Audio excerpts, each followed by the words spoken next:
Olá pessoal, na aula passada a gente viu um pouco de eletro, vocês já estão craque aí de conseguir identificar o infarto com supra, infarto sem supra, inversão de onda T, todas essas alterações que me falam a favor de um infarto agudo do miocárdio.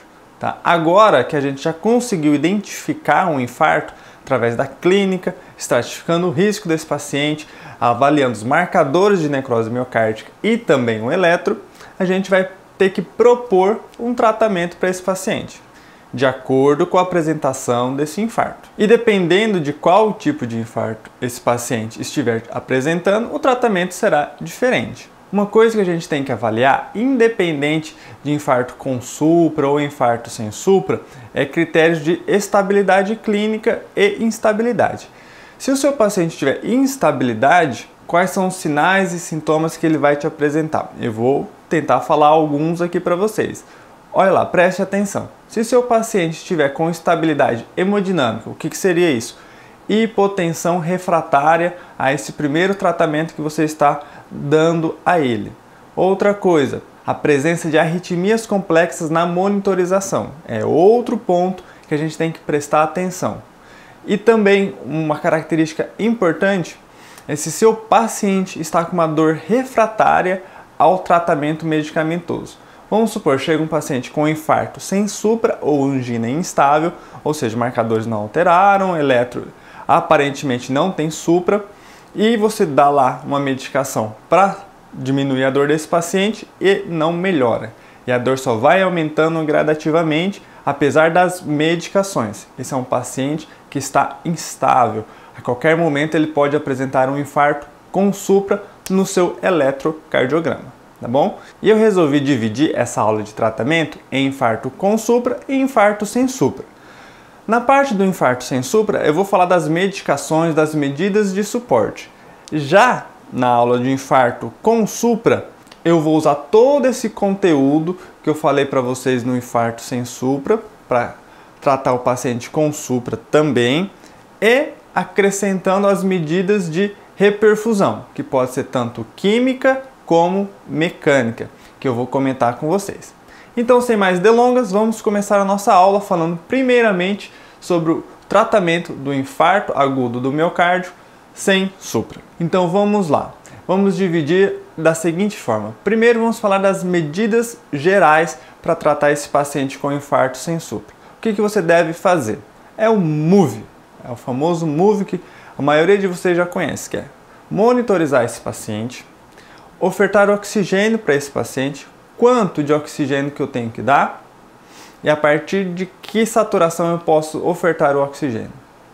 Nas atuais diretrizes de cardiologia, se preconiza ofertar oxigênio para o seu paciente com uma saturação menor que 90%, tá ok? Então, monitorizei, ofertei oxigênio se for necessário e providencio acesso venoso, um bom acesso venoso para esse paciente caso aconteça alguma intercorrência. Além disso, eu vou manter esse paciente em repouso no leito. Eu só vou mobilizar ele após 24 horas, pelo menos, sem dor.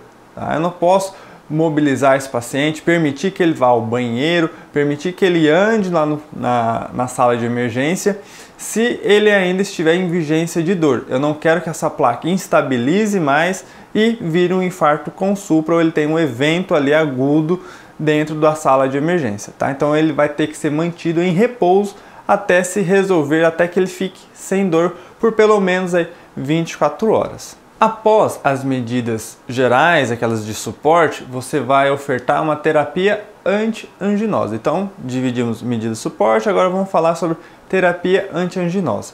A terapia anti-anginosa não afeta a questão da mortalidade do seu paciente. Ele vai melhorar a dor que ele está sentindo no momento. Tá? E quais as medicações que a gente tem disponível para tirar a dor do seu paciente? A gente tem os nitratos. Os nitratos eu posso fazer o uso por via oral, que eu tenho a isosorbida sublingual e eu tenho a nitroglicerina endovenosa.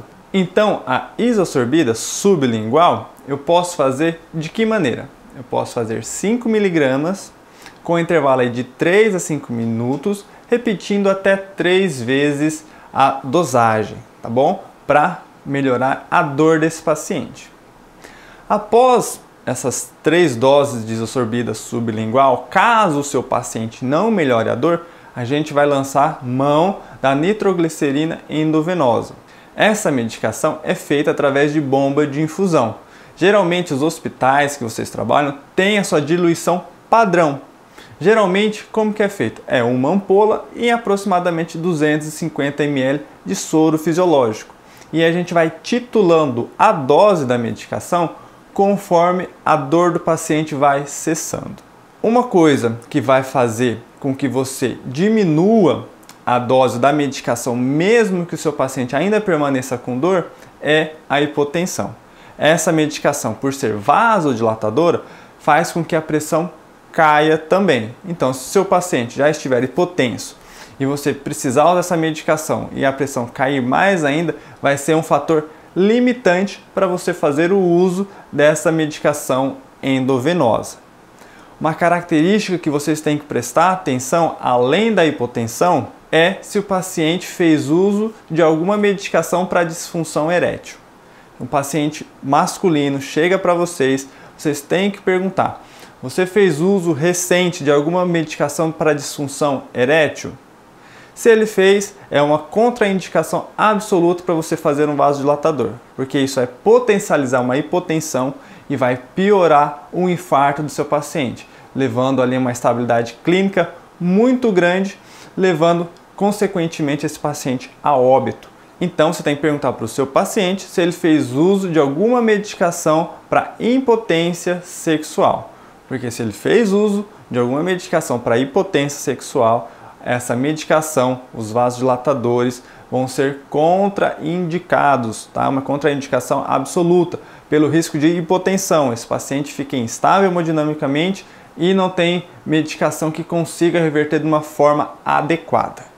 Outra característica que vocês têm que perceber. Então falamos de hipotensão já presente no seu paciente, se ele fez uso de alguma medicação para impotência sexual e se seu paciente tem o quê? O que é uma contraindicação também para o uso de vasodilatador? É um infarto de ventrículo direito, tá? Lembre-se, o nosso ventrículo direito, ele funciona à base de volume. Então todo volume que chega ele manda para frente. Então ele precisa de volume para funcionar.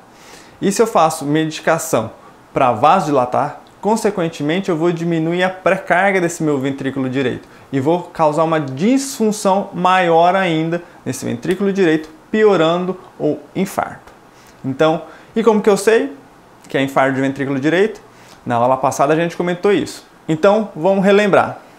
Não posso usar o nitrato se eu tenho a presença de hipotensão, se ele fez uso de alguma medicação para impotência sexual e, por último, lembrar também do ventrículo direito. Se eu tiver acometimento do meu ventrículo direito, essa medicação, os nitratos, são contraindicados. Então falamos dos nitratos como medicações antianginosas. Agora vamos para outra classe de medicação antianginosa.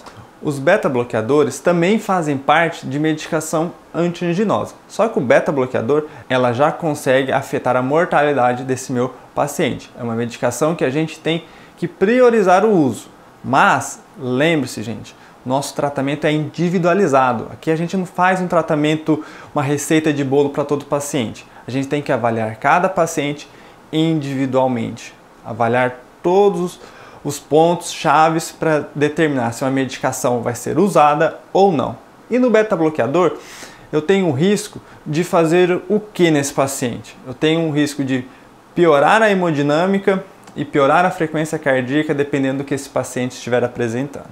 Então, preste atenção em alguns pontos. Se o meu paciente se apresentar com um infarto e já na apresentação ele estiver bradicárdico, com uma frequência cardíaca ali em torno de 50, 60, um pouco abaixo disso, prestar muita atenção.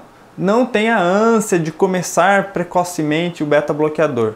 Aguarde um momento, tá? Isso acontece principalmente em infarto de parede inferior, no qual tem um reflexo vagal que faz bradicardia.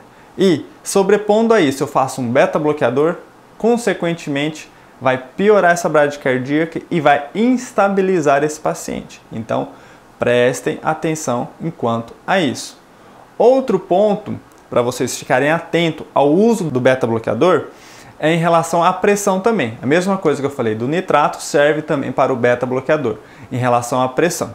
Se seu paciente chega com sinais de hipotensão, você vai lá aferir a pressão desse paciente e está com uma pressão sistólica abaixo de 120 milímetros de mercúrio, aguarda um momento, espera ver como que esse paciente vai evoluir. A gente pode fazer o beta-bloqueador em até 24 horas. Então, no primeiro momento que ele chegou, está hipotenso, tenta estabilizar primeiro esse paciente. O paciente estabilizou, ficou algumas horas com a pressão estável, aí a gente pensa em fazer o beta-bloqueador. Tá? O beta-bloqueador é uma medicação muito importante no tratamento do paciente com infarto agudo do miocárdio, mas a gente tem que avaliar essas variáveis: pressão arterial e frequência cardíaca do meu paciente. Não podemos fazer simplesmente, chegou, está infartando, tenho que fazer. Não, não é bem assim. Preste atenção nos sinais e sintomas que ele está apresentando. Outra coisa, se o paciente está em choque cardiogênico, pele pegajosa, sudoreico, extremidades frias, associado a isso, lógico, a hipotensão, é uma medicação que eu não vou fazer nesse momento. O paciente não está precisando de beta-bloqueador nesse momento. Tá? O beta-bloqueador naquele paciente que está mais estável, uma pressão arterial sistólica boa, uma boa frequência cardíaca, ou até mesmo se ele estiver taquicárdico. Aí eu tenho uma indicação formal de usar o beta-bloqueador. E quais são os beta-bloqueadores que a gente pode usar? Nós temos o propanolol, temos o atenolol, metoprolol, bisoprolol e o carvedilol. São os mais conhecidos e os mais usados na prática clínica. Aí você vai me perguntar, e a dose, doutor? Qual a dose que eu uso? O que eu falo para os meus alunos e eu faço com os meus pacientes?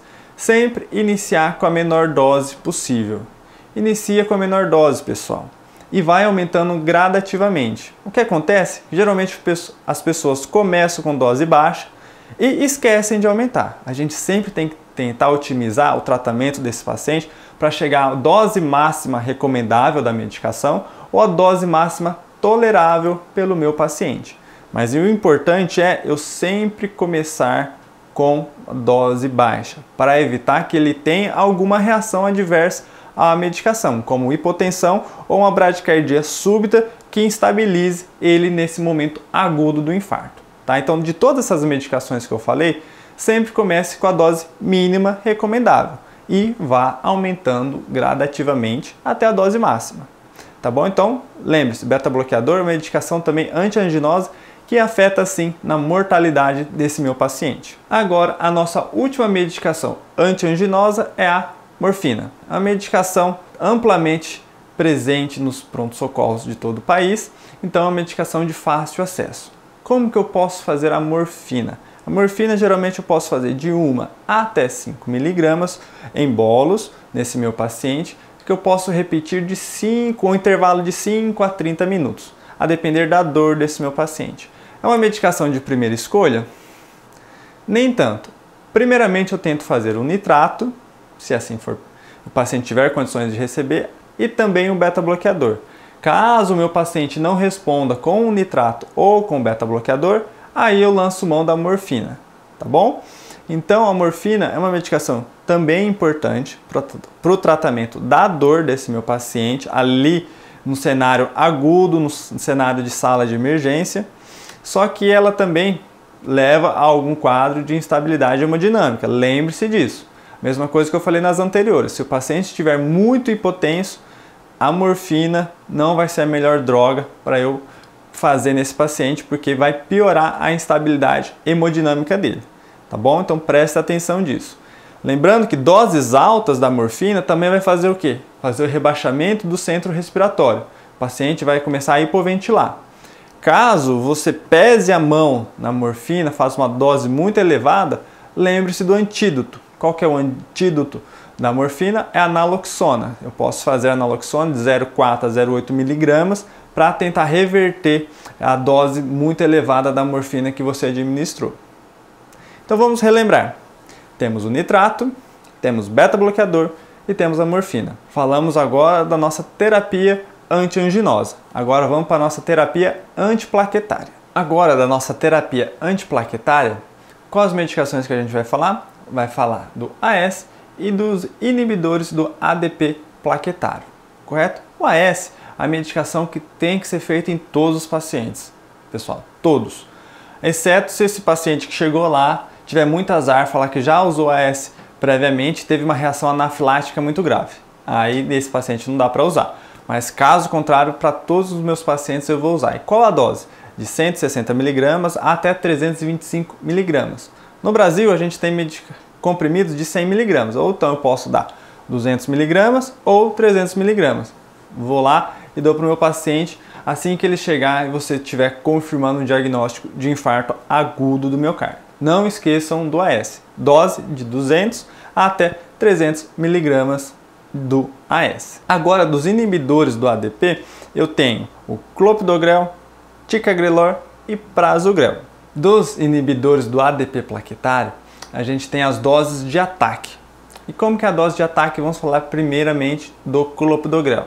Do clopidogrel eu vou usar 300 mg de dose de ataque de clopidogrel.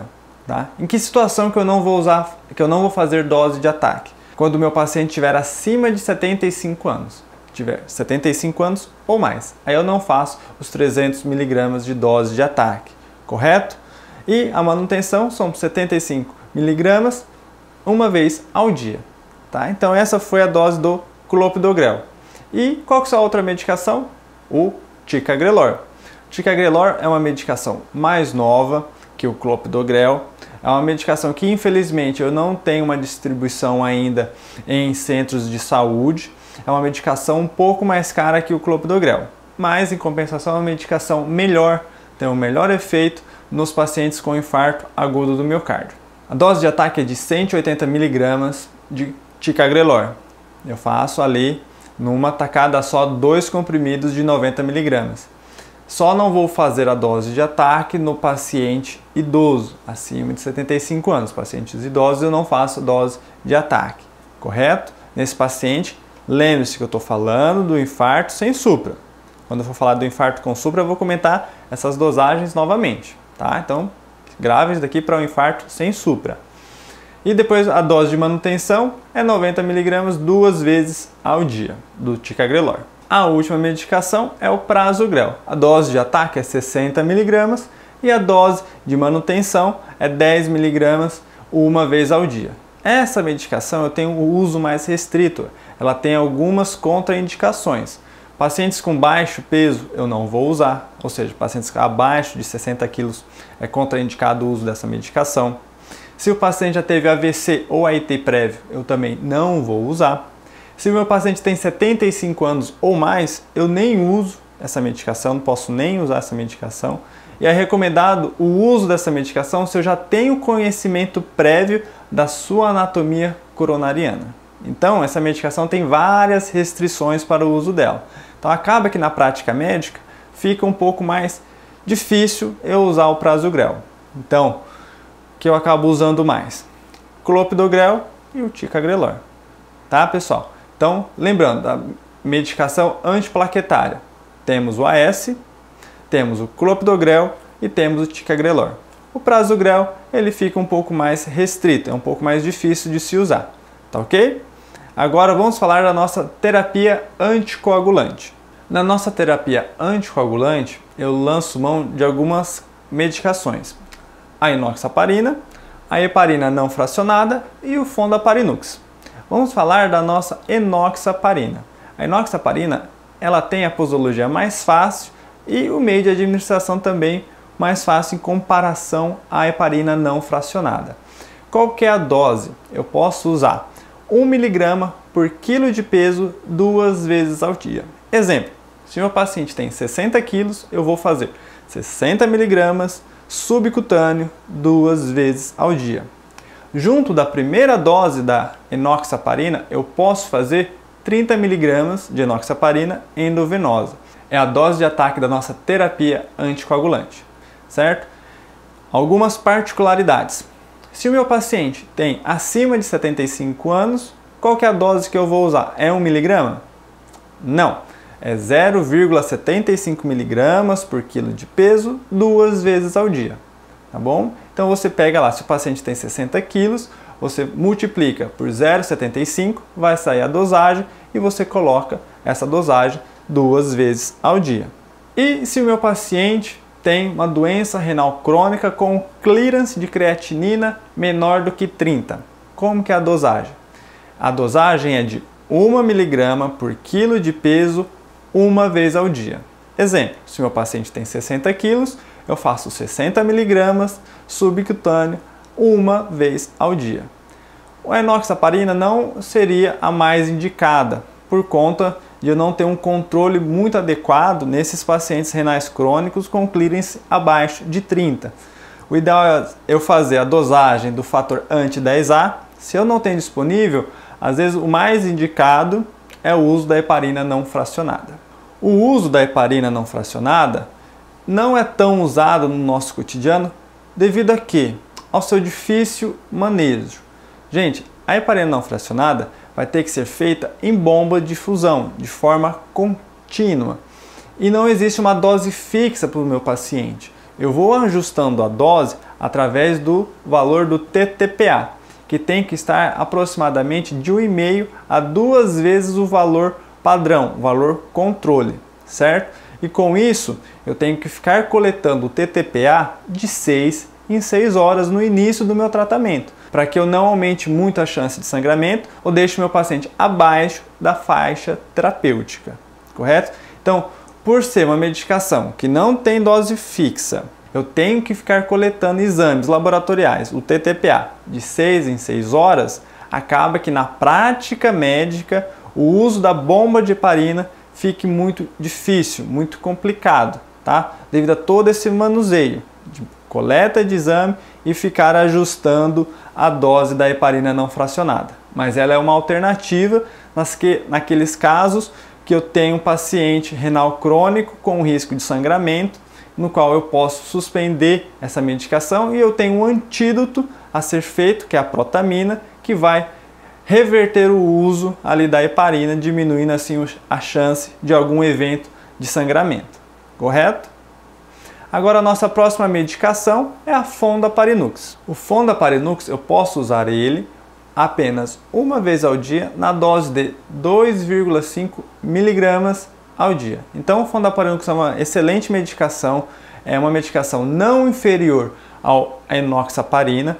Ela também é uma medicação amplamente encontrada nos hospitais de todo o Brasil e pode ser uma alternativa ao uso da enoxaparina. Então a dosagem é do Fonda 2,5 miligramas 1 vez ao dia. Uma coisa que muita gente fala é que o Fonda foi associado a maior trombose de catéter durante o cateterismo. Mas isso se resolve com a administração da heparina não fracionada durante o procedimento no cateterismo. Então não é uma desculpa muito válida para o uso do Fonda em detrimento do enoxaparina, tá? Então, tanto a enoxa como o Fondaparinux são opções válidas para você anticoagular o seu paciente, correto? Então, fechando aqui a nossa terapia anticoagulante, falamos da enoxaparina, da heparina não fracionada e do Fondaparinux. Agora vamos falar das outras classes de medicamento. Vamos começar pelo IECA. Os IECAs, ou seja, os inibidores da enzima conversor da angiotensina, também nessa classe eu incluo os BRAs, bloqueador do receptor de angiotensina, eu tenho que usar nos meus pacientes. É medicação que reduz mortalidade no cenário de infarto agudo do miocárdio, no cenário da síndrome coronariana aguda. Mas eu tenho que usar ele assim que o paciente chega? Calma. Assim como eu falei lá da dosagem do beta-bloqueador, do uso consciente do beta-bloqueador, eu também falo do uso consciente do IECA e do BRA. Eu não preciso, escutem o que eu estou falando, eu não preciso fazer IECA ou BRA assim que o paciente chega no pronto-socorro. Eu sei que vocês gostam de regrinhas mnemônicas, de gravar as medicações, fazer tipo como se fosse uma receitinha. Não preciso fazer o IECA assim que ele chega. Vejo meu paciente, avalio como ele está. se ele está estável, se ele tem algum sinal de instabilidade clínica que vai evoluir com alguma hipotensão, se meu paciente está bem, normotenso, eu posso e devo aí fazer um IECA ou BRA. Lembra que eu falei do beta-bloqueador? Essa regra se aplica também aqui aos IECA. Então o IECA eu vou usar para todo mundo? Não, eu vou aumentando gradativamente a dose conforme a tolerabilidade desse meu paciente à medicação. Correto? Então o paciente tem condições de usar? Que bom! Começo com dose baixa e vou aumentando. O paciente está apresentando algum sinal de instabilidade clínica, pressão está limítrofe, aguarda um pouco. Eu tenho 24 horas para poder iniciar essa medicação. Se nas primeiras horas ele está mostrando sinais que não vai evoluir bem, seguro essa medicação. Uma outra medicação que a gente pode usar são os antagonistas da aldosterona. Aqui no Brasil a medicação disponível é a espirulactona, na dosagem de 25 mg uma vez ao dia. Geralmente eu vou usar de 3 a 14 dias após o infarto. Então não é uma medicação que eu vou usar na fase aguda. Posso usar de 3 até 14 dias após o infarto. E quais são os pacientes indicados para o uso da espirulactona? É aquele paciente que já está com uma dose já otimizada de IECA e beta-bloqueador e tem uma fração de ejeção menor que 40%. Ou apresenta sintomas clássicos de insuficiência cardíaca, tá bom? Então se eu tenho um paciente que já está com IECA, beta-bloqueador, tem uma fração de ejeção menor que 40%, ou, independente da fração de ejeção, apresenta sintomas sugestivos de insuficiência cardíaca e é diabético, eu vou iniciar a espirulactona, uma medicação essencial que reduz mortalidade no cenário de síndrome coronariana aguda.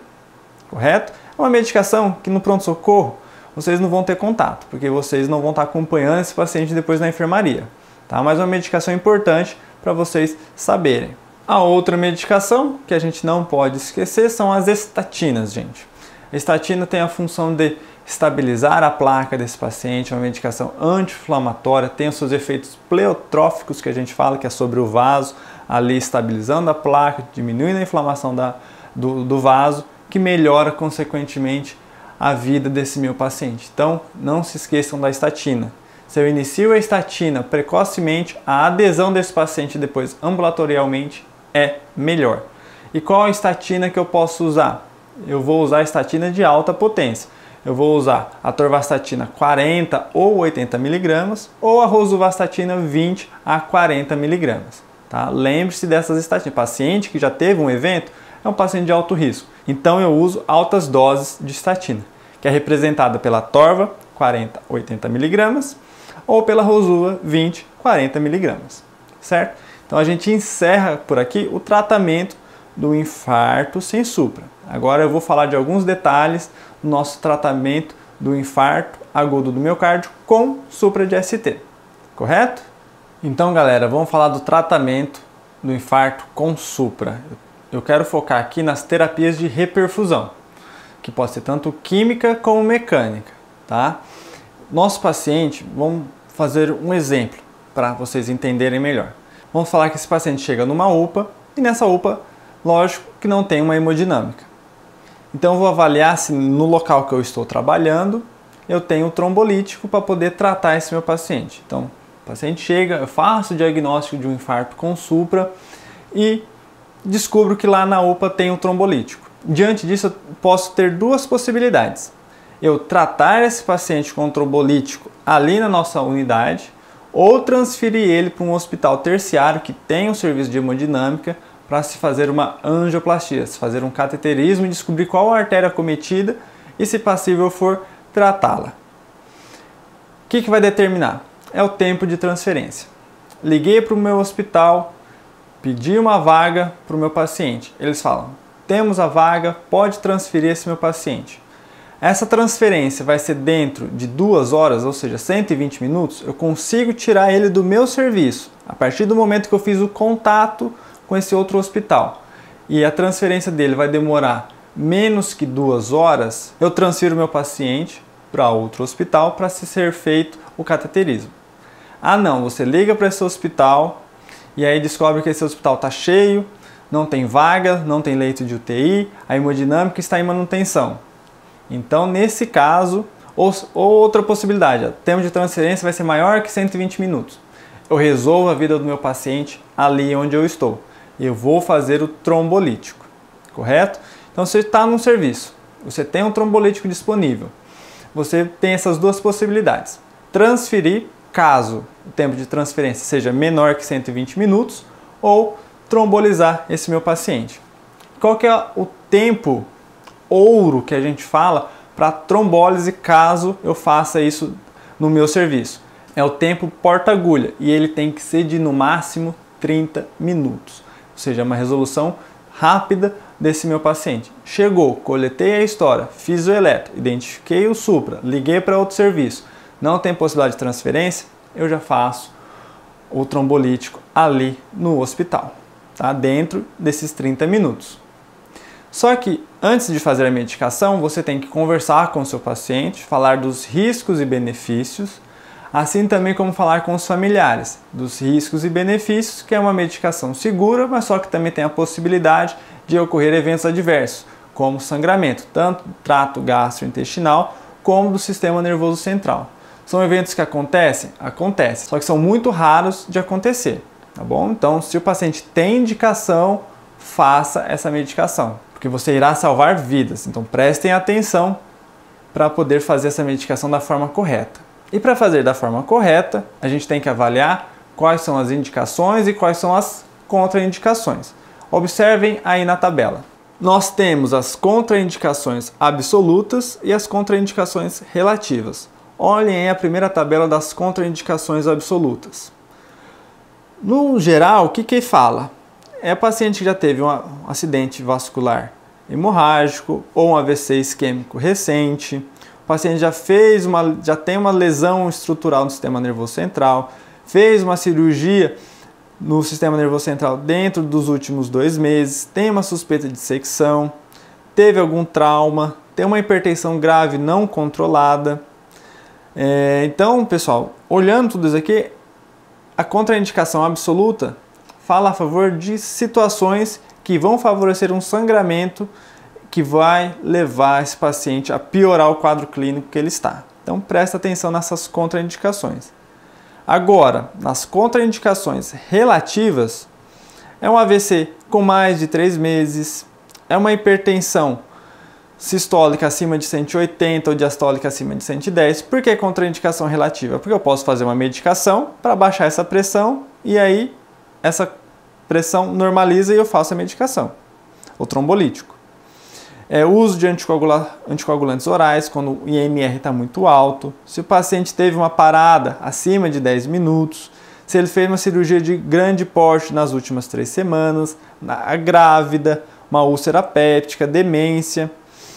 Essa demência, que geralmente o paciente já está acamado, ele tem um prognóstico bom, vai valer a pena eu submeter esse paciente ao risco de fazer um trombolítico? Então aqui na tabela tem as contraindicações absolutas e as contraindicações relativas para vocês avaliarem antes de fazer a medicação.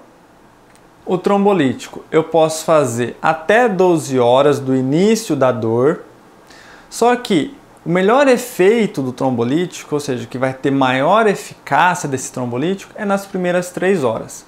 Passou dessas primeiras 3 horas, eu sempre vou dar preferência para esse meu paciente fazer um cateterismo, para ver se tem a lesão, qualquer lesão cometida, para poder fazer uma angioplastia, tá?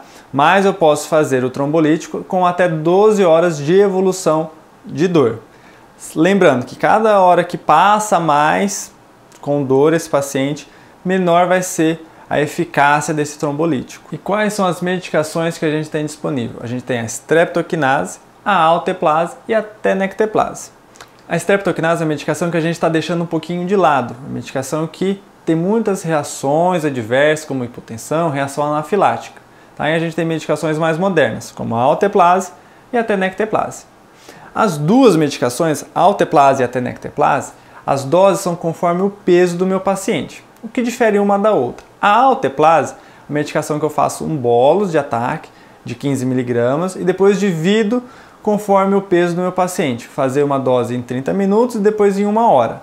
A tenecteplase, conforme o peso do meu paciente, eu faço direto, já em bolos, de uma tacada só. Então, a tenecteplase é uma medicação de melhor manuseio, mais fácil manuseio em comparação ao alteplase. Tá? As duas medicações são excelentes para o tratamento do infarto com supra, um trombolítico. E como eu vou saber, fazendo ali o trombolítico, que a artéria abriu? Eu não estou vendo, não é um cateterismo que eu estou olhando lá na escopia e vi no visual que a artéria abriu. Então eu tenho os critérios de reperfusão. E quais são eles? Pico precoce de marcadores de necrose miocárdica. Por que o pico precoce? Porque assim que eu abro essa artéria, todos aqueles meus marcadores que estavam represados ali na lesão, eles vão entrar em contato com a circulação sistêmica e com isso, na hora que eu coleto o exame, os marcadores já estão lá no seu pico máximo. Tá? Então, pico precoce. Outro ponto é a diminuição do supra do meu paciente em pelo menos 50%. É um outro fator de critério de reperfusão. Outro ponto, melhora da dor. Melhora da dor é um ponto muito importante para eu saber que a artéria abriu. Então temos pico precoce de marcadores, temos redução do supra, alívio da dor e um outro ponto é arritmia de reperfusão. É o RIVA, ritmo idioventricular. Tá? No eletro, lá no monitor, você vai olhar, vai parecer que o paciente está fazendo uma TV, um QRS um pouco alargado, com ritmo lento. Não se preocupe, isso é devido à reperfusão desse paciente, é uma arritmia de reperfusão que a gente fala, sinal que está tendo sucesso, é o RIVA. Tá aparecendo aqui na tela mais ou menos como é a morfologia desse QRS no paciente que tem uma arritmia de reperfusão, certo? Então falamos aqui dos trombolíticos. Então vamos falar agora um pouquinho dos detalhes do paciente que vai ser submetido a uma trombólise mecânica, no qual eu vou fazer o cateterismo e consequentemente uma angioplastia. Nesse paciente que vai ser submetido ao cateterismo, o tempo ouro, lembra que eu falei do tempo porta-agulha, que é de 30 minutos? O tempo porta-balão, ou seja, porta até lá você cateterizar a artéria radial, a artéria femoral para fazer o cateterismo, é de 90 minutos, ou seja, 1h30. É o tempo ouro para você conseguir que esse seu paciente esteja lá na sala da hemodinâmica, correto? Então, os pacientes devem ser encaminhados de forma rápida em até 90 minutos. Aqueles pacientes que estão em sintomas francos de insuficiência cardíaca ou choque cardiogênico, o cateterismo é a primeira escolha para o seu paciente. Não vai resolver você fazer um trombolítico nesse paciente que esteja em choque cardiogênico, esteja muito instável hemodinamicamente, muito hipotenso, o trombolítico não irá resolver a vida do seu paciente. Você tem que fazer a qualquer custo um cateterismo para fazer a angioplastia da artéria culpada desse infarto, certo? Então agora no cenário que eu vou fazer a trombólise mecânica desse meu paciente, vou submetê-lo ao cateterismo, a dose das medicações vai ser um pouquinho diferente em relação à terapia antiplaquetária. O AS, a dose se mantém a mesma do paciente que é submetido à trombólise, tá? É a mesma coisa, de 200 a 300 mg, tá ok? O clopidogrel, o paciente que é submetido à trombólise, eu faço uma dose de ataque de 300 mg e faço meu trombolítico, certo? Se o paciente tem acima de 75 anos, na trombólise eu não faço dose de ataque nenhuma, faço somente o meu trombolítico. Já na intervenção coronária percutânea, já no cateterismo, independente da idade, se tem menos de 75 anos ou mais de 75 anos, eu vou fazer 600 mg de clopidogrel, tá? Então presta atenção nisso. Vou repetir. No paciente que vai ser submetido a trombólise química, vai fazer lá alteplase ou tenecteplase, tem menos de 75 anos, eu faço 300 mg dose de ataque, certo? O paciente tem 75 anos ou mais, não faço dose de ataque. Agora, no cenário do cateterismo, da intervenção coronária percutânea, eu vou fazer a dose de ataque de 600 miligramas de clopidogrel, independente da idade, se tem menos de 75 ou se tem mais de 75 anos. Certo? Fixaram isso daí? Isso é um motivo de muita confusão entre os médicos e entre os alunos. O ticagrelor, como que funciona? Na trombólise química, com alteplase ou tenecteplase, o ticagrelor não está indicado ainda, até o momento. Já existem estudos que comprovam a sua segurança no cenário da trombólise química, mas ainda em diretrizes está falando que essa medicação ainda não deva ser usada, tá? Mas futuramente, com certeza estará disponível aí nas diretrizes autorizando o uso, tá? Porque já tem estudos comprovando a sua segurança, mas no momento não é indicado o ticagrelor no cenário da trombólise química. Na trombólise mecânica, no cateterismo, eu vou usar sim ticagrelor, posso usar. Dose de ataque 180 mg, também independente da idade do meu paciente. Agora, o prasugrel, a medicação contraindicada no cenário da trombólise química. E para fazer o prasugrel, lembre-se de todas aquelas contraindicações relativos a peso, relativos à idade, relativos a risco de sangramento aumentado e relativos se eu tenho conhecimento ou não da minha anatomia coronariana. E aí eu vou fazer a dose de 60 mg, que é a dose de ataque. Então o prasugrel é uma medicação não muito usada. Preferimos o uso do clopidogrel e do ticagrelor. Então, nessa aula, a gente pôde conversar um pouquinho sobre o tratamento do infarto com supra e do infarto sem supra. As suas particularidades, as suas medicações, qual que é o momento exato de se usar e de não usar, para que eu possa oferecer o melhor tratamento. Lembre, seu paciente não é uma receitinha de bolo. Cada paciente merece um tratamento individualizado, avaliando sua clínica, avaliando os sinais e sintomas, os seus sinais vitais, para poder oferecer ali o seu melhor tratamento. Então, pessoal, espero que vocês tenham gostado dessa aula. A nossa próxima aula será sobre complicações do infarto agudo do miocárdio. Espero vocês lá. Até mais. Tchau, tchau.